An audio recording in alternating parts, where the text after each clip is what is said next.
আসসালামু আলাইকুম ভিউয়ার্স। আজকে ফেসবুক স্ক্রল করতে গিয়ে আমি একজন ভাইয়ের একটা কমেন্ট দেখেছি। কমেন্টটা এরকম ছিল, ওনার নাম ছিল সাইদ ইকরামুল আলী। উনি লিখেছেন, আমার কিছু বলার আছে। তো আমি ওনাকে রিকোয়েস্ট করব, যদি আমার ভিডিও আপনার চোখে পড়ে আপনি সরাসরি বলার চেষ্টা করবেন। উনি লিখেছেন, 1 নম্বরে, জনপ্রতিনিধি হওয়ার জন্য শিক্ষাগত যোগ্যতা কমপক্ষে অনার্স বা মাস্টার্স সমমান হতে হবে। হিরো আলম বা মমতাজদের মতো লোকদের কাছ থেকে জাতি রক্ষা পাবে। খুব সুন্দর কথা বলেছেন। 2 নম্বরে বলেছেন, সরকারি চাকরিজীবীদের মতো করে বয়সের সীমা 30 থেকে 59 একটা বাধ্যবাধকতা দেওয়া হোক।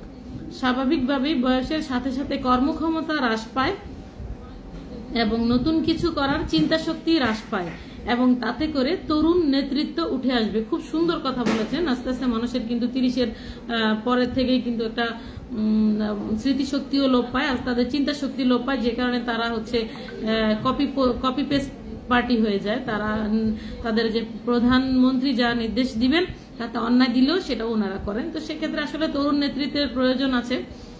আর 3 নম্বরে উনি লিখেছেন, কেউ পরপর দুইবারের বেশি প্রধানমন্ত্রী পদে থাকতে পারবে না। খুব সুন্দর কথা। এতে করে আত্ম অহংকার এবং স্বৈরতন্ত্র ভাব অনেকটাই হ্রাস পাবে।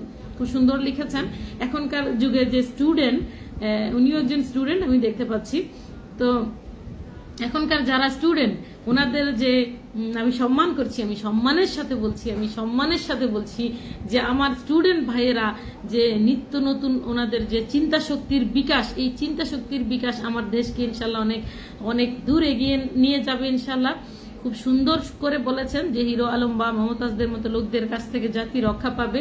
জি, আমরা শিক্ষিত একটা জাতি গড়তে চাই। শিক্ষিত জাতি গড়ার জন্য অবশ্যই শিক্ষিত একজন জনপ্রতিনিধির প্রয়োজন। আর অনেক বয়স্ক লোকদেরকে এত দায়িত্ব দেওয়ার প্রয়োজন নেই, ওনারা এত বোঝা আসলে মাথায় নিতে পারবেন না।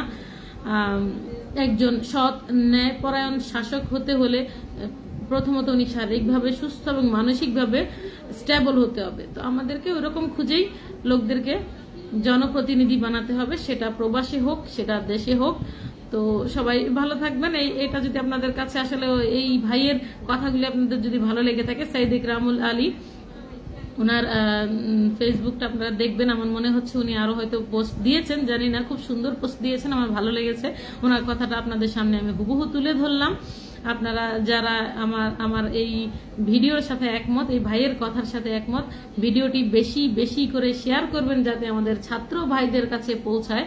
আমাদের দুজন নতুন সম্ভাবনার ছেলে আছেন, দুজন ছাত্র ভাই আছেন, নাহিদ সহ আরো একজন ভাই আছেন, সার্জিস আলম মনে হয় তার নাম।